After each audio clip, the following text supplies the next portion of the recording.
Today we're here with Cynthia Dill, our candidate for the Democratic US Senate race. Thank you for joining us today. Thank you for having me, Dawn and Rick. Thank you. As students, we're very interested in your thoughts regarding affordable education, especially where do you stand on Pell Grants and student loans? Clearly, affordable education for everyone in America is just critically important to jobs and income security. When it comes to college education, in particular Pell Grants, I fully support, not only do I support the distribution of Pell Grants, but also tying them to inflation so that they will increase over time and keep their importance and relative relevance. I also support the GI Bill. There's pieces of legislation currently pending that would enable students when they get out of college to pay back student loans with just a percentage of whatever they're making. So that provides an incentive to get into public education or professions that don't necessarily pay a lot, but people are passionate about. And so all these things can really go a long way to making student debt manageable and encourage students to achieve higher education, because we know it leads to higher income over time and more security in the long run. Right, because affordability, low cost, and based on income was one of our concerns. And tying along with that, should loans be eligible to be canceled out in bankruptcy? I think that under some circumstances they should. I don't understand why student loans were exempted from dischargeability in bankruptcy. It strikes me that it's not quite fair. With the economy and lack of jobs, there are big concerns with students who are going to be entering and re-entering the workforce. How, as a senator, are you going to be able to bolster, especially community colleges around the country and our own in Maine?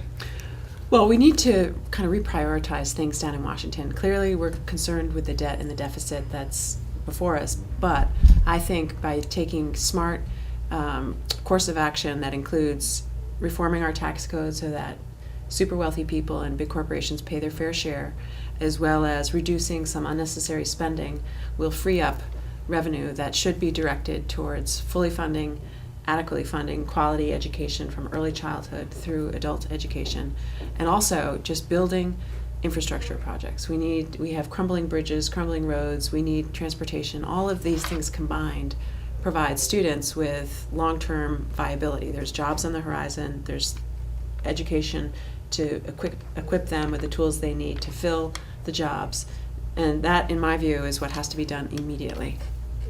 Is there a plan that you're currently working on or one that you support for Well, that advance? Yeah, I'm the only candidate in this race that supports President Obama's proposal to eliminate Bush tax cuts for everybody making over $250,000. So that's a proposal that's on the table, just waiting to have a vote. There's also the President's Jobs Bill, which would do a lot towards building out these infrastructure projects and funding research and development and really providing jobs. Studies have been done that demonstrate over 1 million jobs would be created with this one piece of legislation, but we just need the votes. And so I'm committed to the people of this state that should I have the honor of becoming Maine's next United States Senator, I will fully back the President's Jobs Bill. What sounds more on the fun side? In these days, we hear politicians invoking our founding fathers and what they intended for our country. As an instructor of American government, is this 200-plus-year-old agrarian framework still relevant, or should we frame laws in current reality? I think that the founding fathers did an amazingly wonderful thing by drafting up our documents, the Declaration of Independence and the United States Constitution. And the Constitution, as amended over time, I think has reflected the changing society, not as much as I would like. For instance, I think we need the Equal Rights Amendment to be ratified. But the Constitution itself is still critically important because it really is the cornerstone of democracy and all our freedoms as Americans. But I don't buy into this literal interpretation of it because that just denies the reality of time passing and things changing, which let's face it, things change and time passes. And so I think you can have both. You can have a constitution that's respected for its original intent of providing equal opportunities to succeed, taking into account that time passes and it has to be, has to match up with real life and the challenges of ordinary people. You also have said that you're against a balanced budget amendment.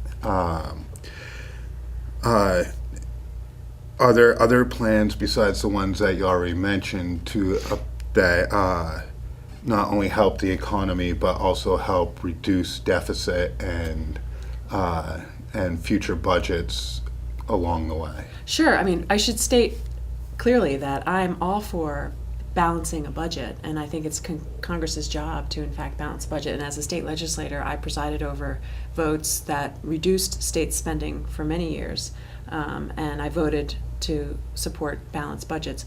But the current debt and deficit were caused by three things: the Bush tax cuts, unfunded wars in Iraq and Afghanistan, and the collapse of Wall Street. So I think we need to address those three things. We can't afford the tax cuts as they've been passed out. And so we need to reform the tax code so that everyone's paying their fair share. There's no reason why big corporations and super wealthy people have to pay either zero taxes or lower taxes now than they've ever really paid in the history of our country. So we need tax fairness. We need to obviously stop sending military personnel and our troops and our resources overseas when we're not making critical payments in that regard. The unfunded wars in Iraq and Afghanistan were huge holes in our budget. We need to treat our veterans who have served us so well fairly when they return. And third, the collapse of Wall Street. I think we should hold Wall Street accountable for the recession that we're in. And I propose what's called a financial transaction tax, which would be a very, very, very small tax on the trade of stocks that would contribute to the domestic programs that we all need to really thrive as communities. So the debt and the deficit are a problem. There are solutions to the problem. There's nothing that we have to fear as Americans, that there's some problem that can't be solved. Mm-hmm. The thing about a budget amendment, balanced budget amendment, is it really is kind of a gimmick. It's like passing a law saying that Congress needs to do their job. I think Congress just needs to do their job. We don't need to change the entire Constitution, because what happens if we are in a position where we have to go to war and our Constitution says we can't spend the money to defend our national interests? That's irresponsible. So that's where I stand. But I firmly think that the debt and the deficit are problems. They can be solved. There are solutions waiting, responsible solutions where everybody pays their fair share, and that we have an economy that really benefits ordinary working families and small businesses. And that's what I intend to do as Maine's next United States Senator. And you touched upon a little bit too. I mean, there's a big push to cut budgets, but also the question is where does the revenue come from? Because we know we need an influx of revenue. So it's interesting to hear the part about the stocks. Yeah, I mean, we have to, everybody's got to chip in. We all live in this community together. We all need roads, bridges, schools, public institutions, services that we rely on. If your house is burning down, the fire department's going to come, and you want it to come. That's the society we live in. That's the society we want. So if everybody pays their fair share and we manage money responsibly, I think we can have a thriving economy, and I think we can provide the dream that most Americans have of social mobility and prosperity. Right now, income inequality is, I think, our biggest challenge. Very tough.